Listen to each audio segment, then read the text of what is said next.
Hi, my name is Dr. Koheli, and today a much requested question is going to be answered. How do I manage my time? Everyone from my friends to my families, neighbors, patients who see my lifestyle, they're like, but doctor, how do you get the time to do everything? And so today I'm going to be sharing two time management mindset changes, because it's all about the mindset, right? So two mindset changes which is going to completely change the way you look at time, and I'm going to give you 5 very key rules that once you apply into your life, your time management is going to be amazing. So let's begin. So the first time management mindset is time is abundant. So what do I mean by time is abundant? Imagine every hour of your day as a gold coin. Okay, so you go to sleep and you wake up in the morning and your bank has 24 gold coins. Not only that, but you have 24 gold coins. Jeff Bezos has 24 gold coins. The richest man on earth will have 24 gold coins. Every prime minister and every president of every country has the same amount of 24 gold coins. So it's abundant, right? And it's the same currency for everyone. So you have the same time. And another thing, so imagine you have these 24 gold coins and you spend all of that one day just Netflixing or just, spending your time Instagramming or watching YouTube videos. And then the next day you think, oh, I wasted so much time, money.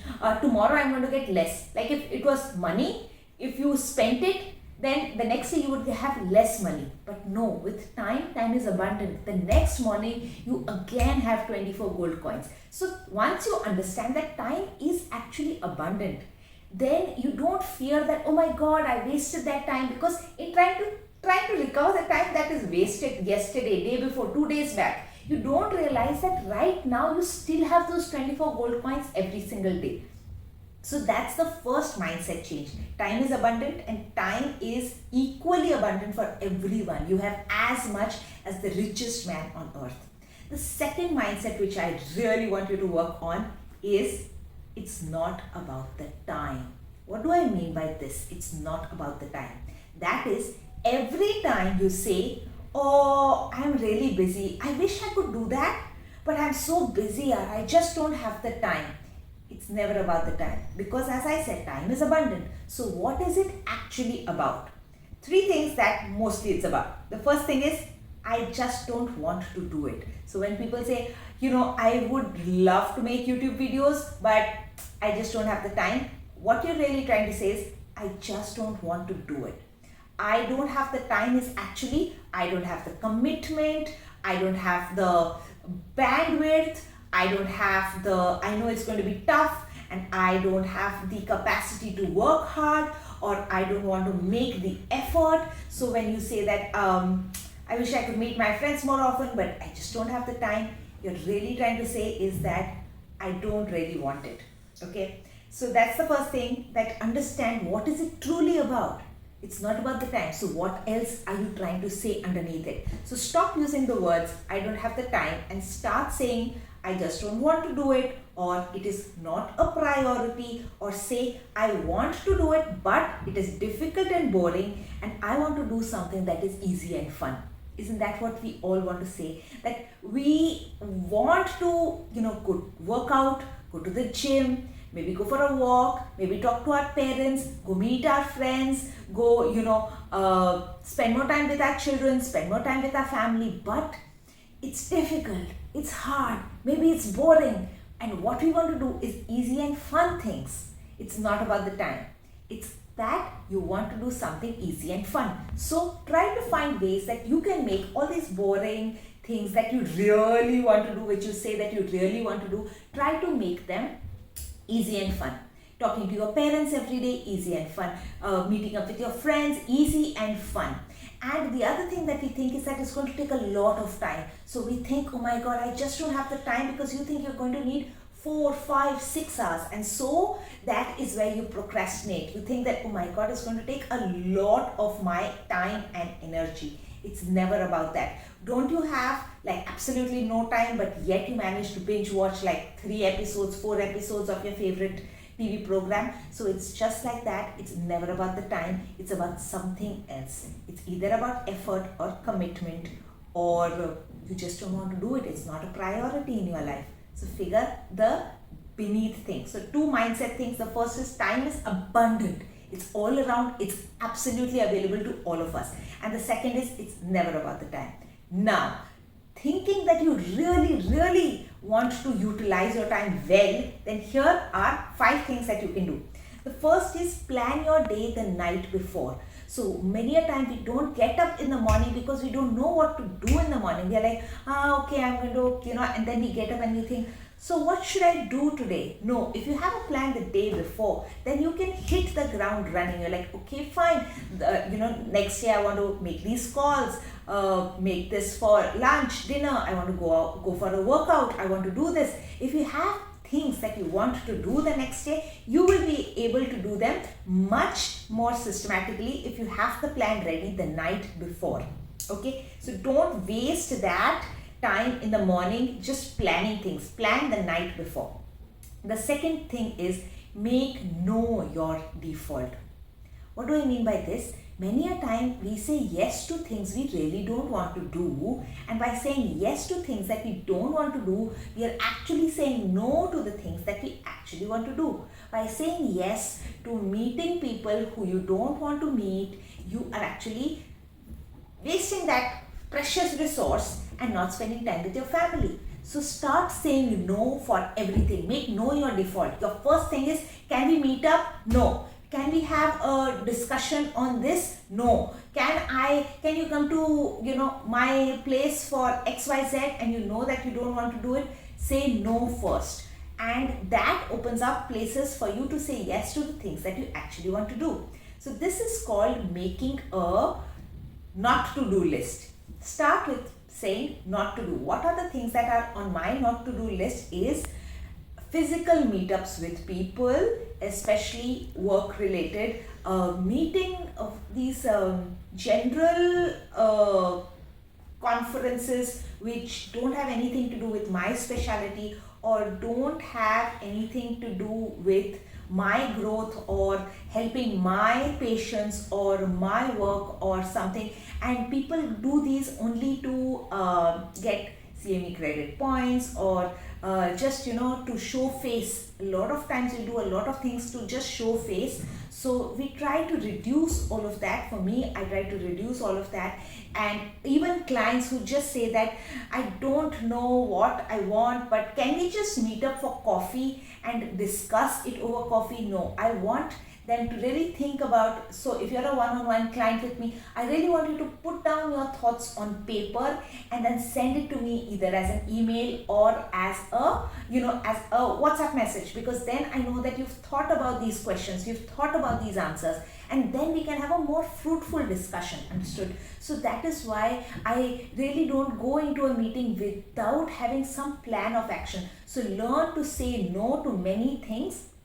Like as a food blogger, we have a lot of these food blogging events, but many of these go on for 3-4 hours with one dish coming in, every 15 minutes, every 20 minutes, and they feel that, that's an experience, and, we are eating the same lunch over 3 hours.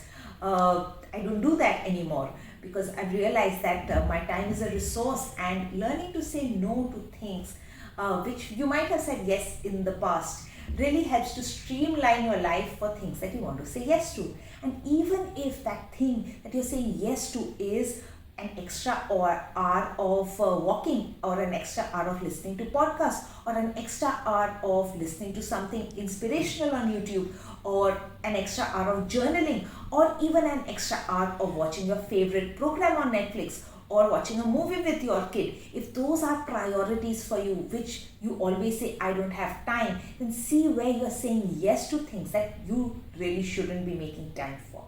The next thing is small things add up. What do I mean by this?